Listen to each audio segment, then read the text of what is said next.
আপোনাৰ মোৰ মাজত থকা বন্ধুত্বত যদি পৰিৱেশ বিনষ্ট হয় এই বন্ধুত্বৰ আঘাত আনে। দিলীপ শইকীয়া বিজেপিৰ সভাপতি, হিমন্ত বিশ্ব শৰ্মা মুখ্যমন্ত্ৰীৰ আগত নলবাৰীত যি ধৰণে কাজিয়া হৈছে, তেনেকুৱা কাজিয়া আপোনালোকে কংগ্ৰেছত কেতিয়াবা টিভিত দেখিছে নেকি? আমাক কোন দলে সমৰ্থন কৰিছে নাই কৰা পঞ্চায়তত আমি কথাটো বিবেচনাধীন এইকাৰণে নহয়, এইটো অসুবিধা আছে। তেওঁলোক দুয়োগৰাকীয়ে লগত আজি মই আগবেলাটো ইয়াতে ৰাইজৰ মাজলৈ গৈছোঁ আৰু আপোনালোকে বাটত আহোঁতেও দেখিছে যে ৰাইজে যি ধৰণে আমাক সঁহাৰি দিছে, আমি অত্যন্ত আশাবাদী। আৰু যোৱাবাৰো আমাৰ এই অঞ্চলটোত কংগ্ৰেছ জিকিছে, গতিকে আমি অত্যন্ত আশাবাদী পঞ্চায়তত আমি ভাল ফল দেখুৱাম।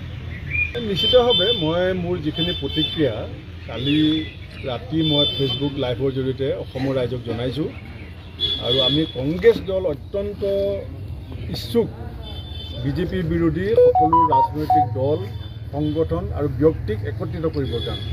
আজি আমি ৰাইজৰ মাজত খোজকাঢ়ি পেলাই কিয় ঘূৰি ফুৰিছোঁ? আমি দল, মত, ধৰ্ম, ভাষা নিৰ্বিশেষে সকলোকে একত্ৰিত কৰিব বিচাৰিছোঁ আৰু সেই উদ্দেশ্যটোত সকলোৱে যদি সহমতি প্ৰকাশ কৰে তেতিয়া ৰাজ্যখনৰ কাৰণে আৰু জনগণৰ কাৰণে মংগল।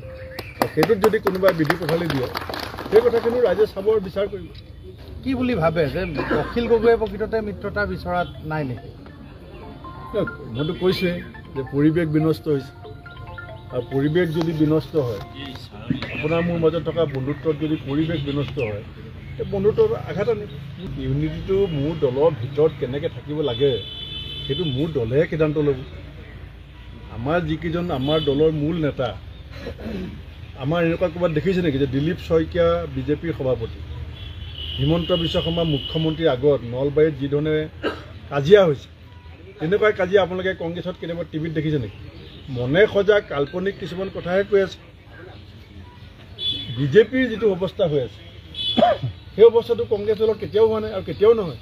মিছা কথা। ইয়াত আমি সামূহিকভাৱে কংগ্ৰেছৰ এইটো সিদ্ধান্ত যে আমি বিজেপি বিৰোধী দল, ব্যক্তি আৰু সংগঠনক একত্ৰিত কৰিব বিচাৰোঁ আৰু কোনে পৰিৱেশ বেয়া কৰি আছে এইটো আপোনালোকে চবতছে ভালকৈ চাই আছে। কিয় আক্ৰমণাত্মক হৈ পৰে অখিল গগৈ কংগ্ৰেছলৈ সেইটো আপোনালোকে বিশ্লেষণ কৰিব।